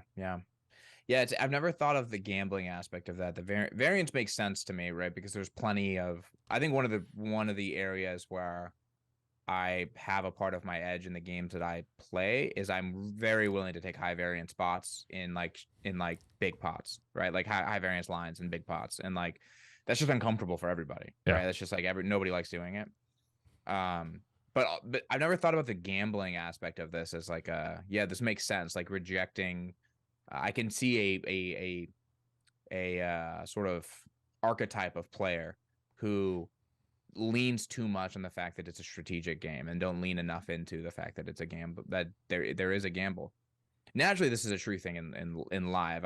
Having played live, and like there's a big part of live that's like, and in getting into good games live, that's like being the type of player people want around. You know what I mean? Like if you want to get into the good games, you need to be fun. And if people look at you and you look like Pio just walked out of their office, they're not gonna be super like excited. A lot of these successful players that are successful business people that I play against, they are well aware that I'm a pro, and that most of the players on the table are pros. But that doesn't mean they don't want to play. They just want to be understood in the way that we're saying, hey, look, we're gambling here for a lot of money. And I think I can figure you out. You think you can figure me out. Let's see what happens. Like let's make this interesting, essentially. Yeah. But if you create a lot of distance between who are you, who am I? It's like you're the business guy. You're a fucking donk. I am the wizard. I'm gonna like destroy you in every single hand by min check raising you. Blah blah blah blah. Then you're creating distance, and when you create distance, then it creates animosity between you and the other person, and then they're like, why am I even playing against these fucking idiots? I know you guys are pros, but if you at least display some, if there's some mirroring going on, then they are like, yeah, you are a pro, but I'm fucking gonna destroy you. Like they don't like, sometimes recreational players, they don't even want to win, but they want to win some hands. They're like, I'm gonna bluff this guy tonight. It doesn't matter if I lose 5,000. I'm gonna bluff this guy in this one hand. I'm bluffing him. Yeah, I'm bluffing this guy, you know? And then they bluff you and they put it down and they're like, I bluffed you. And like, fuck, man, I thought I'm going to call. But like, that's a good hand. Well played, man. Well played. I'm going to bluff you back one day, you know? And then there's like, now we're competing and we're gambling, we're having fun. And there are so many hands where I showed a showdown or I even got like shown, I had this spot recently where I played against another professional player and he had a rough night and he had like a rough night and I had the nuts in like 2 consecutive spots. I bet the flop and he folds and I'm like, yeah, I had the nuts. I show him my hand and then the next hand I have the nuts again and I bet again and he tanks very long and he folds and it's like, yeah, dude, tonight is my night. You know, I got the nuts again. I show him the hand. One hand later, I run into this huge spot where I have top full of aces. Like it's an ace 10, it's an ace 10, 3, 4, 10 board. It's a huge pot. And I make aces full on the river, hoping for that safe card. River peels off a 10, so it pairs the board. I bet 6,500. He jams $18,000 all in. So the only hand that beats me is quads. And I'm like, what the fuck is this? Like, is he turning a 10 into a bluff? Like, I think he knows I have aces. If this guy has the balls to trying to push me off aces full, that's the sickest bluff ever. More power to him. Like, I fold my hand face up. I'm like, because I was tanking long on some recreation player was like, it's a long tank. And I'm like, look, I got aces. Like, this is a tough spot, right? And he's like, all right. So I fold my aces full and he shows me quad 10s. And he's a professional player. I'm a professional. But what happens is there is that's a hard word to pronounce, but it's that there is some reciprocity that is going on, right? Reciprocity. There is reciprocity that's going on, right? Okay, like he had a rough night. I was showing some hands. I have like this massive 6 spot, and it's like he shows me the hand because it's friendly, you know. Of course, we're pros, but like this is a social game essentially at the end of the day. And then another pro at the table was like, you played this hand great to the guy with quad 10s. The only mistake you've made is to show him the hand on the river because now he's going to be all confident, you know? And there is an aspect to it that he is absolutely right. And that would have been an option. And there's another aspect to it, which is like, yeah, but this is a social game. And like, what are we doing? We're not trying to hate each other, essentially. Like, it's a social game, you know? And then I told this guy, his name is Manny. I was like, Manny, you got 365 days to request a hand at showdown from me of your choice. Obviously, after the hand is over, but whenever we're in a big spot and you want to really see my hand, call me out for it. I'm going to show you my hand. It was a big relief to show me quad 10s there, you know? And then it's like, what are we doing? Like, we're humans, you know? We're connecting, essentially. That's what poker is about. It's not what humans are about. It's not just like squeezing out every single edge. Yeah, there's an element of poker where I think people forget about... Because poker players are so explicit in their logic, right? They're so like the nature of the game is like, you know, EV and edges and like how are we calculating all of this, that like anything that can't be expressed perfectly explicitly, people chalk up to like it just must be like woo nonsense. Just waste. Like it just, you know what I mean? It must be just bullshit. Like, and so because it's hard to express like the norms around competing in a game, but to where not every edge is worth it. Right, like not every edge is worth. That's hard to put into a term that most poker players resonate with. Like they're just like, no, every edge. Like the example I use for this is Christoph Vogelsang's absurd tanking, right? Just like his absurd tanking. I was talking to a friend of mine about this, and he was in a match with him, and Christoph was just tanking forever. And, you know, and he was of the opinion like, well, like, you know, he believes it gives him an edge. And so he does it. And it's like, yeah, but like, why do we frown on angling then? Right. Like there's angling, which is like within the context of the rules, it gives you an edge, and yet people don't like it. And it's like, because there's a mentality behind pursuing any edge at every cost that we should rightly view as distasteful. That's like, no, not every edge is worth it. And it's a difficult thing to put to words. To me, Vogelsang's tanking is right on the line for me. Like it's pushing that line where it's like, look, man, like this is clearly incredibly irritating to everyone who's in the hand with you. Does this really not matter to you at all? And if it doesn't matter to you at all, that's fine. But just know that that means something about your character, that any edge at any cost is worth it. Like, it just doesn't matter to you who it frustrates, who it upsets, who it bothers. And yeah, I think there's in poker, because people are so explicit about, you know, everything, that when something becomes a little bit more vague, they're just like, oh, that's bullshit. Like, that just must be nonsense, you know. But yeah, you can't look at that as a human and not be drawn to make additional conclusions about this individual, right? When someone is willing to take any rule to their advantage, basically, just because it gives them an edge. Yeah. I mean, it's like, yeah, there's a million examples. It's weird because there are certain examples where it's like people would be like, oh yeah, that's terrible. But then it's like you're just drawing the lines arbitrarily here. It's like the real attitude here that we should point out is just like, not every edge is worth it. Not every edge is worth it. Like, there are greater things than this game. Like, if I'm not gonna find an edge. Like, I've been in hands with recreational players where I know I could talk. I've done this before, and this is part of what's informed my decision to not do this, is like, look off just so authentically genuine into this person's eyes and be like, look, man, I have it. I got it. Like, I got it, I'm bro. doing you a favor. And I've done this before in my like earlier live poker player days. And he said, will you show me if I fold? And I said, yeah, like, I'll show you if you fold. And he folds and I show, and it's a bluff. They're going to hate that a lot. And I felt like a shitty person. And I think reasonably so. Yeah. There was a line I crossed where I invited your trust, right? I weaponized your trust against you. And it's like, that's not playing poker. That's being a shitty human. Yeah. You know? And like, and ever since I did that once, I was like, I'll just never do that again. Like, that was terrible. This wasn't worth it. And if that is worth it to you, that's fine. But just know that that means something about you. That, you know, that I think we as poker players, the community, the people who are safeguarding our community would be right to frown on, you know? But yeah. And it also means something about the way you view the game. And that will make you more proud of playing it, having more fun of playing it in general. Like, if you think it's this, like, it's this game where people are just trying to take every edge out of each other, it doesn't matter who's going to be upset or bored about it, then that's the game you're playing for a living. If you're playing a game that is like social and you're competing and you're playing against pro, like, for me, like, the difference between a pro recreational player, like, it doesn't really exist, because they're all trying to win, but they just like have a different willingness to work on that and bring that to the table. And some of them win, some of them lose, but at the end of the day, you want to conduct yourself like respectfully to all of them, essentially. Like, hey, we're all here trying to win, and we're not trying to fuck each other over with like whatever is possible, trying to be reasonable, essentially. And in a similar way, it's like when recreationals go like too aggressive in terms of like verbal attacks and whatever, like in the same way as a pro, you should say like, hey, let's just relax, you know? Like, of course,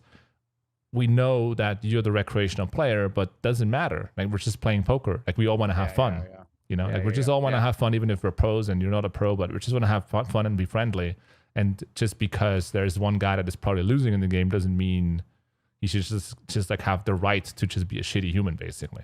Yeah. That's a good point.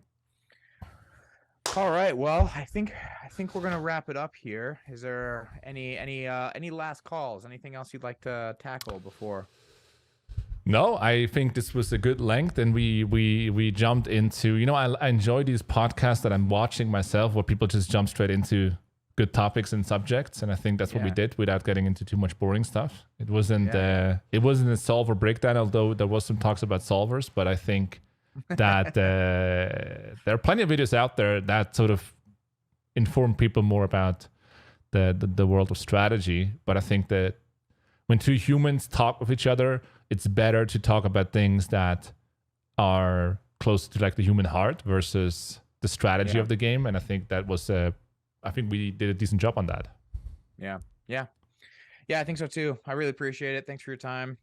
Same. You're in Vegas now? You live in Vegas full time now? Yeah, I mean, I'm in the process of immigration, basically, which is a little bit of a longer process, but I'm here most of the year. Okay, nice. Well, next time I'm in Vegas, I'll definitely hit you up. 100%. Yeah, we'll hang out.